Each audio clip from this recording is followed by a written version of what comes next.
용서하라는 말씀을 들을 때마다 마음 한편이 무겁게 가라앉는 경험 해보신 적 있으신가요? 성경은 분명히 말씀하십니다. 70번씩 7번이라도 용서하라고. 원수를 사랑하라고. 그런데 그 말씀 앞에서 우리는 때로 막막함을 느낍니다. 용서하고 싶습니다. 정말 용서하고 싶습니다. 그런데 마음이 따라주지 않습니다. 기도하면서도 그 사람의 얼굴이 떠오르면 가슴 한편이 여전히 쓰라립니다. 밤마다 떠오르는 그 기억. 왜 나한테 그렇게 했을까? 그 질문들은 우리를 잠 못 이루게 합니다. 어쩌면 지금 이 순간에도 누군가는 이런 마음으로 이 영상을 듣고 계실지 모릅니다. 용서해야 한다는 것을 머리로는 알지만 마음은 준비되지 않은 분. 용서하려다 도리어 자책감에 더 무거워진 분. 이미 용서했다 말했지만 가슴 깊은 상처는 아물지 않은 분. 하나님은 이런 우리의 마음을 모르실까요?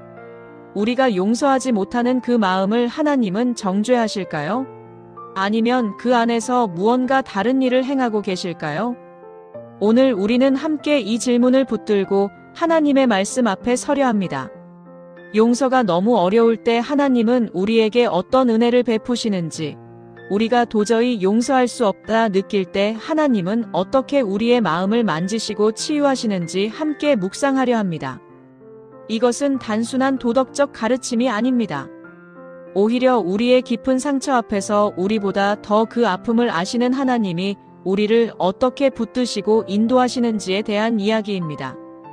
그러니 지금 이 순간만큼은 용서하지 못하는 자신을 책망하지 마세요. 아직 마음이 준비되지 않은 자신을 미워하지 마세요. 대신 있는 그대로의 마음을 하나님 앞에 내려놓으세요. 왜냐하면 하나님은 우리가 완벽하게 용서한 후에야 우리를 사랑하시는 분이 아니기 때문입니다. 오히려 우리가 용서하지 못해 고통스러워할 때 그 한가운데서 우리를 만나시고 치유하시는 분이기 때문입니다. 그렇다면 우리가 용서하지 못하는 이 마음은 대체 어디에서 오는 것일까요? 하나님은 성경 전체를 통해 이 용서라는 주제를 어떻게 다루고 계실까요? 용서가 어려운 이유를 이해하려면 먼저 우리 마음속 상처의 본질을 들여다봐야 합니다. 왜 어떤 상처는 시간이 지나면 아물지만 어떤 상처는 오히려 더 깊어지는 걸까요? 우리가 용서하지 못하는 마음 안에는 단순한 분노만 있지 않습니다. 배신감이 있습니다. 억울함이 있습니다. 수치심도 있습니다. 그리고 두려움도 자리 잡고 있습니다. 용서하면 또다시 상처받지 않을까? 이런 두려움 때문에 우리는 용서의 문턱 앞에서 주저합니다. 성경으로 돌아가 봅시다. 창세기에서부터 하나님은 용서를 다루기 시작하십니다.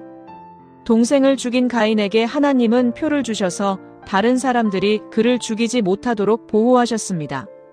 하나님은 용서받을 자격이 없는 자에게도 회복의 기회를 주십니다. 요셉의 이야기는 더욱 깊은 통찰을 줍니다. 형들에게 팔려 이집트로 끌려간 요셉.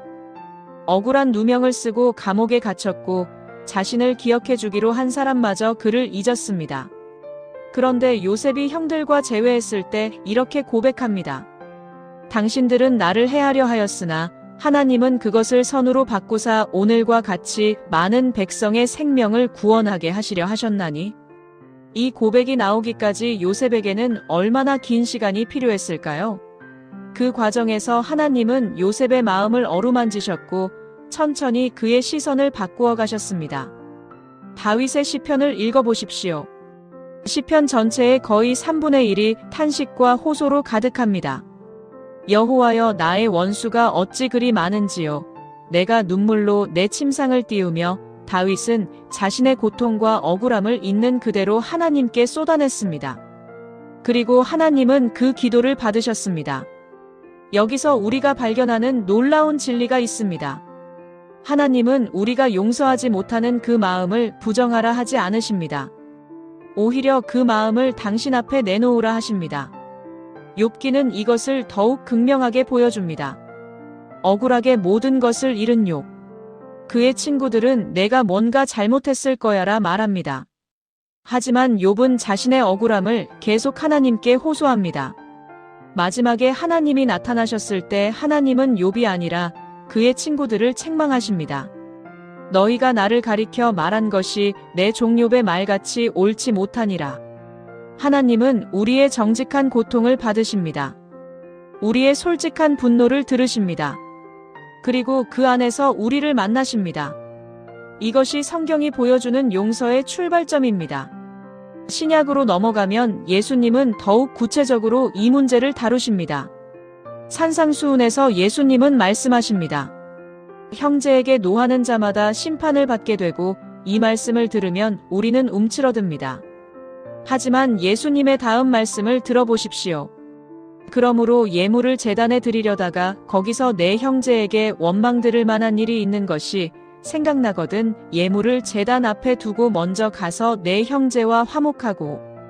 예수님은 단순히 화내지 말라고만 하지 않으십니다. 관계의 회복이 형식적인 예배보다 중요하다 말씀하십니다. 십자가 위에서 예수님은 말씀하셨습니다. 아버지 저들을 사하여 주옵소서 자기들이 하는 것을 알지 못함이니이다. 이 말씀은 우리에게 용서의 모범을 보여주는 동시에 용서가 얼마나 어려운 일인지도 보여줍니다. 예수님조차도 십자가의 고통 가운데서 아버지께 기도하셨습니다. 그렇다면 우리는 어떻게 해야 할까요? 성경은 말씀합니다. 용서는 우리의 의지력이나 도덕적 완성도의 문제가 아니라 하나님의 은혜 안에서 성령님의 도우심 속에서 이루어지는 영적 여정이라는 것입니다. 바울은 에베소서에서 권면합니다. 서로 친절하게 하며 불쌍히 여기며 서로 용서하기를 하나님이 그리스도 안에서 너희를 용서하심과 같이 하라. 핵심은 하나님이 그리스도 안에서 너희를 용서하심과 같이입니다. 우리가 먼저 용서받은 자들이라는 사실. 이것이 우리가 다른 사람을 용서할 수 있는 유일한 근거입니다. 우리는 종종 용서를 잘못 이해합니다. 용서를 그 일이 괜찮았다고 인정하는 것으로 생각합니다. 하지만 성경적 용서는 다릅니다. 첫째, 용서는 복수와 심판의 권리를 하나님께 내려놓는 것입니다. 로마서는 말합니다. 내가 갚으리라. 둘째, 용서는 그 상처가 내 인생을 지배하도록 내버려 두지 않겠다는 결단입니다. 셋째, 용서는 과정입니다. 한 번의 결단으로 끝나는 것이 아닙니다. 요셉이 형들을 만나기까지 수십 년이 걸렸습니다.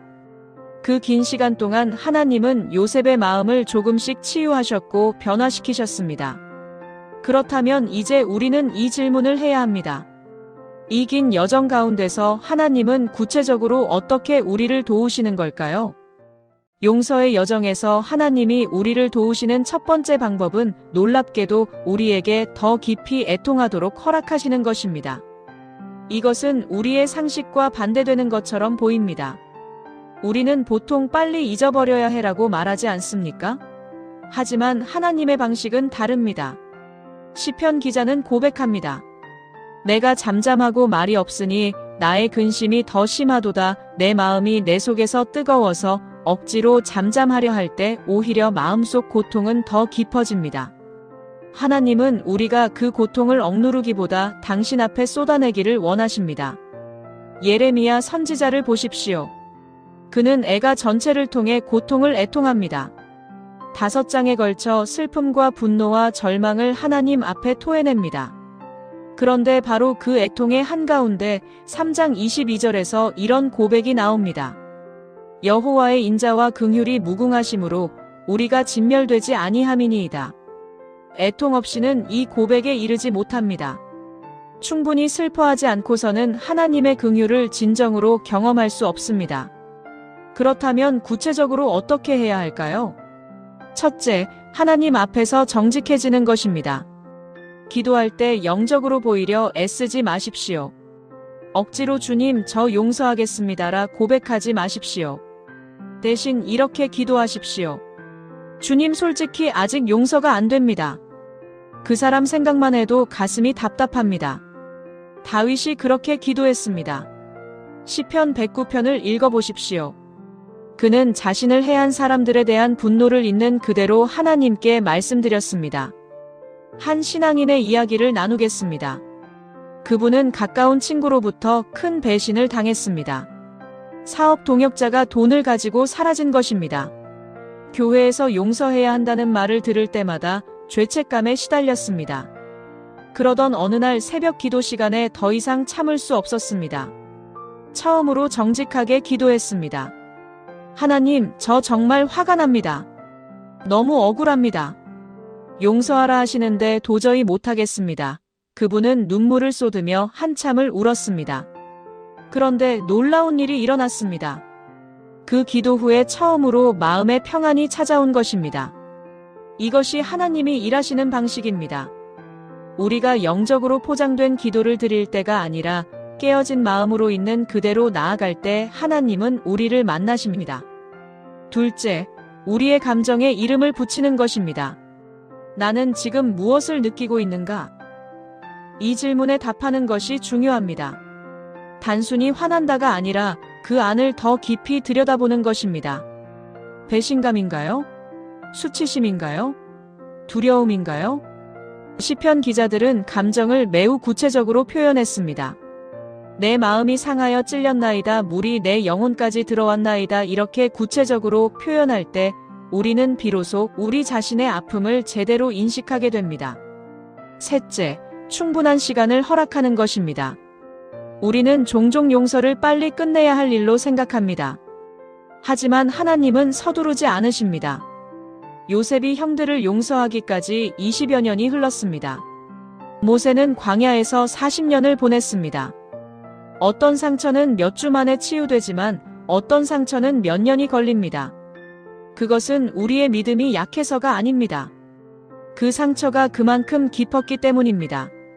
넷째, 공동체 안에서 치유받는 것입니다. 갈라디아서는 말합니다. 너희가 짐을 서로 지라 그리하여 그리스도의 법을 성취하라. 신뢰할 수 있는 신앙의 벗에게 우리의 상처를 나누고 함께 기도받는 것은 큰 위로가 됩니다. 야고보서는 권면합니다.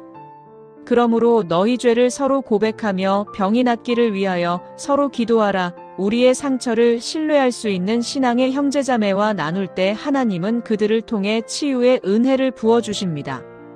한 남성 신앙인은 직장에서 부당한 대우를 받고 해고되었습니다. 몇 년간 원망과 분노를 품고 살았습니다. 그러던 중 소그룹에서 용서에 관한 나눔이 있었고 결국 자신의 이야기를 나누었습니다. 한 형제가 말했습니다. 형제님, 그 아픔이 얼마나 크셨겠습니까? 함께 기도해도 될까요? 그날 밤 그는 처음으로 자신이 혼자가 아니라는 것을 느꼈습니다. 마지막으로 말씀과 기도로 우리의 마음을 새롭게 하는 것입니다. 로마서는 말합니다. 너희는 이 세대를 본받지 말고 오직 마음을 새롭게 함으로 변화를 받아 용서하지 못하는 마음으로 힘들 때 하나님이 우리를 어떻게 용서하셨는지 그 사랑의 깊이를 묵상하십시오. 골로새서 2장. 우리를 거스르고 불리하게 하는 법조문으로 쓴 증서를 지우시고 우리가 용서받은 그 은혜를 깊이 묵상할 때 하나님은 우리 마음에 용서의 씨앗을 심으십니다. 그렇다면 이런 애통의 기도를 통해 하나님이 우리 마음을 만지실 때 다음 단계는 무엇일까요? 하나님은 우리를 더 깊은 영적 통찰로 인도하십니다. 바로 우리 자신의 죄성과 하나님의 긍휼을 동시에 보게 하시는 것입니다. 용서의 여정에서 하나님이 우리를 인도하시는 두 번째 단계는 우리에게 새로운 시선을 허락하시는 것입니다. 이것은 단순히 상대방의 입장에서 생각해보라는 인간적 조언이 아닙니다. 오히려 하나님의 긍휼의 눈으로 모든 것을 다시 보게 하시는 깊은 영적 변화입니다. 주기도문을 기억하십니까? 우리가 우리에게 죄 지은 자를 사하여 준 것 같이 우리 죄를 사하여 주시옵고, 이 기도는 놀라운 진리를 담고 있습니다. 우리는 모두 용서가 필요한 죄인이며 동시에 다른 사람을 용서해야 할 위치에 있다는 것입니다. 마태복음 18장 1만 달란트 빚진 종의 비유를 묵상해 봅시다. 왕에게 1만 달란트를 빚진 종이 있었습니다.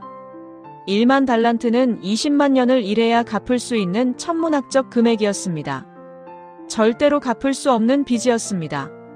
그런데 왕이 그 종을 불쌍히 여겨 모든 빚을 탕감해 주었습니다. 그 종이 나가다가 자기에게 100데나리온 빚진 동료를 만났습니다. 100데나리온은 100일치 품삯입니다. 적은 돈은 아니지만 1만 달란트에 비하면 비교도 할 수 없습니다. 그런데 그 종은 동료의 목을 잡고 빚을 당장 갚으라 다그쳤습니다. 예수님이 이 비유를 말씀하신 이유는 무엇일까요? 우리가 하나님께 용서받은 죄가 얼마나 크고 다른 사람이 우리에게 지은 잘못이 상대적으로 얼마나 작은지를 깨닫게 하시기 위함입니다. 우리 모두가 하나님의 긍휼이 필요한 연약한 존재임을 인식하게 하시는 것입니다. 한 목사님의 간증을 나누겠습니다. 그분은 동영 목사로부터 큰 배신을 당했습니다. 교회 분쟁 속에서 자신을 지지하기로 했던 그 목사가 돌연 입장을 바꾸어 자신을 공격했습니다. 그 일로 목회를 그만두고 깊은 우울과 분노에 빠졌습니다. 몇 년이 지났습니다. 작은 개척 교회를 시작했지만 마음속 상처는 아물지 않았습니다. 그러던 어느 날 다윗이 사울을 용서하는 장면을 묵상하게 되었습니다. 사울은 아무 이유 없이 다윗을 죽이려 했습니다. 10여 년 동안 쫓아다니며 괴롭혔습니다. 그런데 다윗에게는 사울을 죽일 기회가 2번이나 왔습니다. 다윗은 사울을 죽이지 않았습니다. 오히려 말했습니다. 내가 손을 들어 여호와의 기름 부음 받은 자를 치는 것을 여호와께서 금하시나니 다윗은 사울의 잘못이 명백함에도 그를 심판하는 것은 자신의 몫이 아니라 하나님의 몫임을 인정했습니다. 그 목사님은 이 말씀을 묵상하면서 깨달았습니다. 자신도 다윗처럼 억울하게 상처받았지만 동시에 자신도 완벽하지 않다는 것을, 목회하면서 자신도 다른 사람들에게 상처를 준 적이 있었다는 것을, 자신의 교만과 실수로 다른 사람들을 힘들게 한 순간들이 떠올랐습니다. 그는 기도했습니다. 하나님, 저도 죄인입니다. 저도 다른 사람들에게 상처를 준 적이 얼마나 많습니까? 그런데 하나님은 그런 저를 용서하시고 여전히 목회자로 세워주셨습니다. 저도 그 형제를 용서해야겠습니다. 이것이 하나님이 일하시는 2번째 방식입니다. 우리에게 영적 겸손을 허락하시는 것입니다. 우리가 받은 상처만 보는 것이 아니라 우리 자신도 하나님의 긍휼이 필요한 연약한 존재임을 깨닫게 하시는 것입니다. 누가복음 7장 죄 많은 여인의 이야기를 봅시다. 한 여인이 예수님의 발에 눈물을 흘리며 향유를 부었습니다. 시몬은 속으로 생각했습니다. 이 사람이 선지자라면 이 여자가 죄인인 줄 알았으리라. 예수님은 비유를 말씀하셨습니다. 빚 주는 사람에게 빚진 자가 둘이 있는데 하나는 500데나리온 하나는 50데나리온을 졌는데 갚을 것이 없으므로 둘 다 탕감하여 주었으니 둘 중에 누가 그를 더 사랑하겠느냐? 예수님은 말씀하셨습니다. 이 여자는 죄가 많으나 사함을 받았음은 그의 사랑함이 많음이라. 우리가 하나님께 얼마나 많이 용서받았는지를 깊이 깨달을 때 우리는 다른 사람을 용서할 수 있게 됩니다. 한 여성 신앙인의 이야기입니다. 그분은 시어머니와의 관계에서 오랜 상처를 안고 살았습니다. 결혼 생활 내내 받은 비난과 무시. 시간이 갈수록 그 감정은 더 깊어졌습니다. 그러던 중 그분의 아들이 결혼했습니다. 며느리를 맞이하면서 놀라운 경험을 했습니다. 자신도 모르게 며느리에게 간섭하고 비판하는 자신을 발견한 것입니다. 자신이 시어머니에게 받았던 바로 그 상처를 며느리에게 주고 있었습니다. 그날 밤 그분은 충격에 빠졌습니다. 내가 그렇게 미워했던 시어머니와 똑같은 사람이 되어 있구나. 그분은 무릎을 꿇고 울며 기도했습니다. 하나님, 저도 죄인이었습니다. 저도 시어머니처럼 연약한 사람이었습니다. 그 순간 하나님은 그분에게 새로운 시선을 허락하셨습니다. 시어머니를 다시 보게 하셨습니다. 그분의 시어머니도 자신처럼 연약한 사람이었다는 것을, 완벽한 악인이 아니라 죄성과 연약함을 가진 한 인간이었다는 것을, 이것이 하나님이 허락하시는 긍휼의 눈입니다. 에베소서 4장 32절. 서로 친절하게 하며 불쌍히 여기며 서로 용서하기를 하나님이 그리스도 안에서 너희를 용서하심과 같이 하라. 요셉이 형들과 재회했을 때를 다시 생각해 봅시다. 요셉은 말했습니다. 당신들은 나를 해하려 하였으나 하나님은 그것을 선으로 바꾸사. 그리고 창세기 50장 19절. 두려워하지 마소서, 내가 하나님을 대신하리이까. 요셉은 자신이 형들을 심판할 위치에 있지 않음을 인정한 것입니다. 우리도 마찬가지입니다. 로마서 12장 19절. 내 사랑하는 자들아, 너희가 친히 원수를 갚지 말고 하나님의 진노하심에 맡기라. 원수 갚는 것이 내게 있으니 내가 갚으리라. 한 신앙인은 사업 파트너에게 큰 사기를 당했습니다. 법적으로 대응했지만 그 파트너는 해외로 도피했습니다. 그는 몇 년간 분노와 복수심에 사로잡혀 살았습니다. 어느 날 기도 중에 하나님의 음성을 들었습니다. 내가 그를 심판할 수 있느냐? 나에게 맡기라. 그날 그는 기도했습니다. 하나님, 이제 제가 이 일을 주님께 맡깁니다. 저는 이 분노를 내려놓겠습니다. 그 기도 후 놀랍게도 그의 마음에 평안이 찾아왔습니다. 그렇다면 이런 긍휼의 눈을 허락받고 심판을 하나님께 맡길 때 우리에게는 어떤 변화가 일어날까요? 하나님은 우리를 더욱 깊은 자유와 치유로 인도하십니다.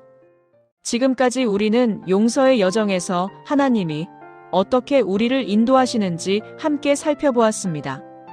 정직한 애통의 기도를 통해 상처를 하나님 앞에 내려놓는 것, 그리고 긍휼의 눈으로 우리 자신과 상대방을 다시 보게 되는 것.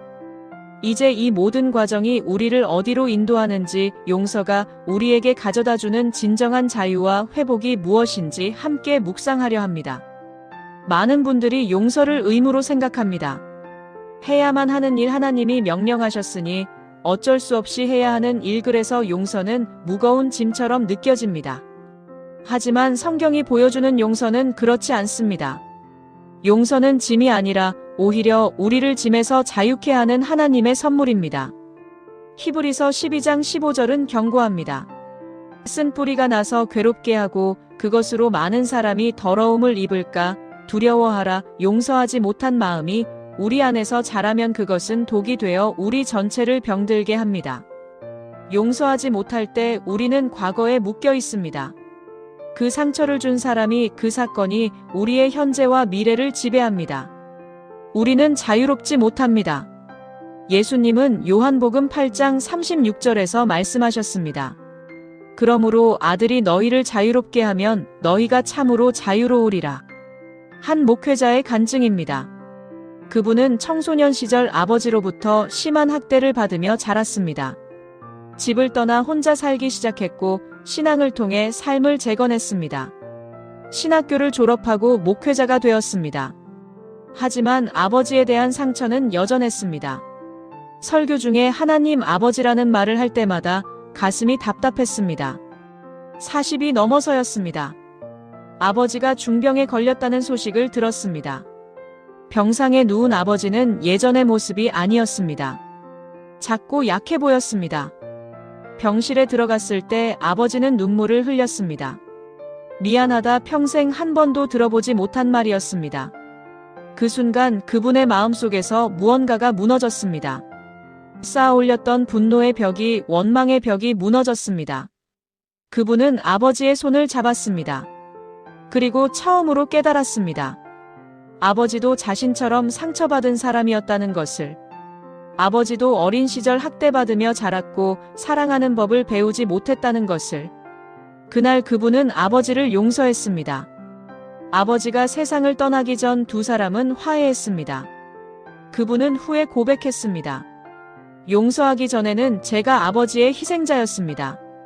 하지만 용서한 후에는 자유로운 사람이 되었습니다. 이것이 용서가 가져오는 자유입니다. 우리를 희생자의 자리에서 일으켜 세우는 자유입니다. 고린도후서 3장 17절. 주는 영이시니 주의 영이 계신 곳에는 자유가 있느니라. 용서는 또한 우리에게 새로운 시작을 허락합니다. 이사야 43장 18절에서 19절. 너희는 이전 일을 기억하지 말며 옛날 일을 생각하지 말라. 보라, 내가 새 일을 행하리니 이제 나타낼 것이라. 반드시 내가 광야의 길을 사막의 강을 내리니. 하나님은 우리의 과거를 새롭게 하십니다. 상처로 가득했던 과거를 하나님은 치유와 회복의 이야기로 바꾸십니다. 요셉의 이야기가 그랬습니다. 형들에게 팔려간 비극이 결국 많은 생명을 구원하는 하나님의 계획이 되었습니다. 우리의 이야기도 마찬가지입니다. 로마서 8장 28절의 약속처럼 말입니다. 우리가 알거니와 하나님을 사랑하는 자, 곧 그의 뜻대로 부르심을 입은 자들에게는 모든 것이 합력하여 선을 이루느니라. 한 여성의 이야기입니다. 그분은 남편의 외도로 이혼을 경험했습니다. 배신감과 수치심 분노가 그분을 짓눌렀습니다. 몇 년간 남편을 원망하며 살았습니다. 그러던 중 교회의 이혼 회복 프로그램에 참여하게 되었습니다. 같은 아픔을 가진 사람들을 만났습니다. 그들과 함께 울고 기도하고 서로 위로하면서 조금씩 마음이 풀렸습니다. 몇 년 후 그분은 전 남편을 용서할 수 있었습니다. 그리고 놀랍게도 이제 같은 프로그램에서 다른 이들을 돕는 리더가 되었습니다. 자신이 받은 상처가 이제는 다른 사람들을 치유하는 통로가 된 것입니다. 고린도후서 1장 3절에서 4절. 찬송하리로다. 그는 우리 주 예수 그리스도의 하나님이시요 자비의 아버지시요 모든 위로의 하나님이시며 우리의 모든 환난 중에서 우리를 위로하사 우리로 하여금 하나님께 받는 위로로서 모든 환난 중에 있는 자들을 능히 위로하게 하시는 이시로다. 그렇다면 실제로 우리는 어떻게 용서를 실천할 수 있을까요? 첫째, 용서는 결단에서 시작하지만 과정으로 완성됩니다. 오늘 나는 용서하기로 결단합니다라고 하나님 앞에 고백하십시오. 하지만 내일 그 상처가 다시 떠오를 때 자책하지 마십시오. 둘째, 용서와 관계 회복은 다른 것입니다. 용서한다고 해서 반드시 그 사람과 이전처럼 가까워져야 하는 것은 아닙니다. 때로는 건강한 거리를 유지하면서도 용서할 수 있습니다. 셋째, 용서는 그 일이 괜찮았다고 인정하는 것이 아닙니다. 잘못은 잘못입니다. 하지만 우리가 그것을 하나님께 맡기고 우리 자신을 자유케 하는 것입니다. 넷째, 필요하다면 전문적인 도움을 받으십시오. 깊은 트라우마나 학대의 경험은 단순히 의지만으로 극복되지 않습니다. 다섯째, 공동체의 지원을 받으십시오.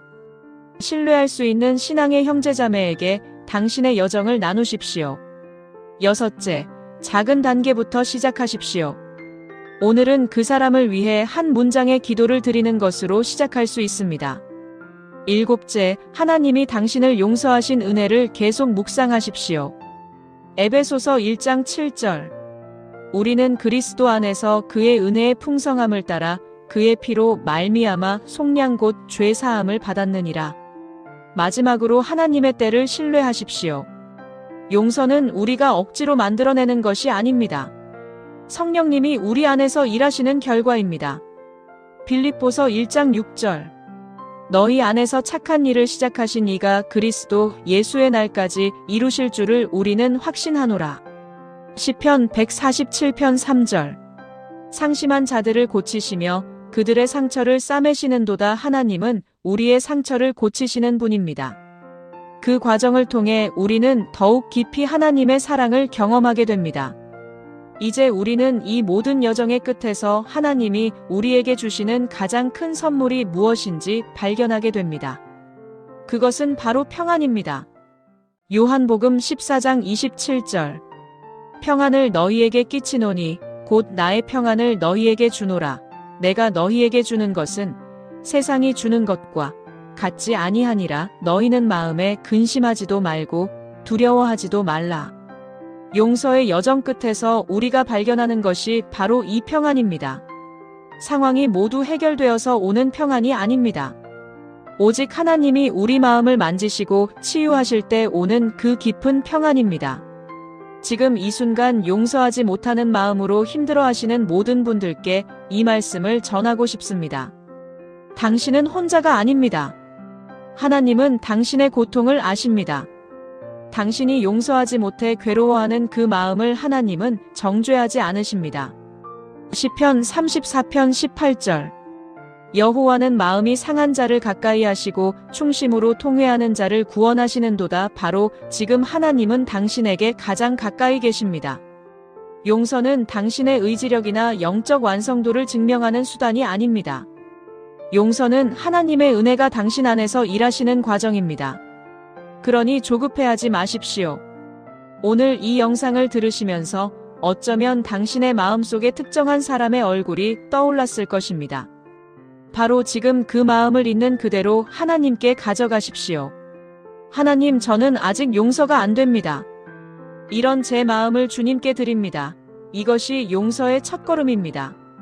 하나님은 당신을 이미 온전히 용서하셨습니다. 골로새서 2장 13절. 또 범죄와 육체의 할례받지 못함으로 죽었던 너희를 하나님이 그와 함께 살리시고 우리의 모든 죄를 사하시되. 이사야 41장 10절의 약속을 붙드십시오. 두려워하지 말라, 내가 너와 함께함이라. 놀라지 말라, 나는 내 하나님이 됨이라. 내가 너를 굳세게 하리라. 참으로 너를 도와주리라. 당신이 지금 걷고 있는 이 힘든 여정이 결국에는 소망으로 이어질 것입니다. 시편 55편 22절. 내 짐을 여호와께 맡기라. 그가 너를 붙드시고 용서의 짐을 하나님께 맡기십시오. 당신은 사랑받는 하나님의 자녀입니다. 당신의 용서의 여정에 하나님의 은혜가 충만하기를 기도합니다. 하나님은 당신을 사랑하십니다. 오늘 이 영상을 끝까지 들어주신 모든 분들께 진심으로 감사드립니다. 여러분이 이 긴 여정을 함께 해주셨다는 것은 지금 여러분의 마음속에도 용서와 관련된 깊은 고민이 있기 때문일 것입니다. 혹시 오늘 이 영상이 여러분의 마음에 조금이라도 위로가 되었다면 그것은 하나님께서 여러분을 만나주신 것입니다. 이 채널은 바로 여러분과 같은 분들을 위해 존재합니다.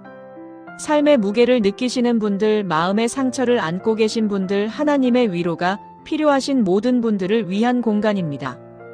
만약 오늘 이 영상이 도움이 되셨다면 구독 버튼을 눌러주시기를 부탁드립니다. 구독은 우리가 함께 이 신앙의 여정을 걸어가겠다는 약속입니다. 그리고 알림 설정도 함께 켜주시면 감사하겠습니다. 오늘 이 영상 아래 댓글란에 여러분의 기도 제목을 나누어 주시기 바랍니다. 익명으로 남기셔도 좋습니다.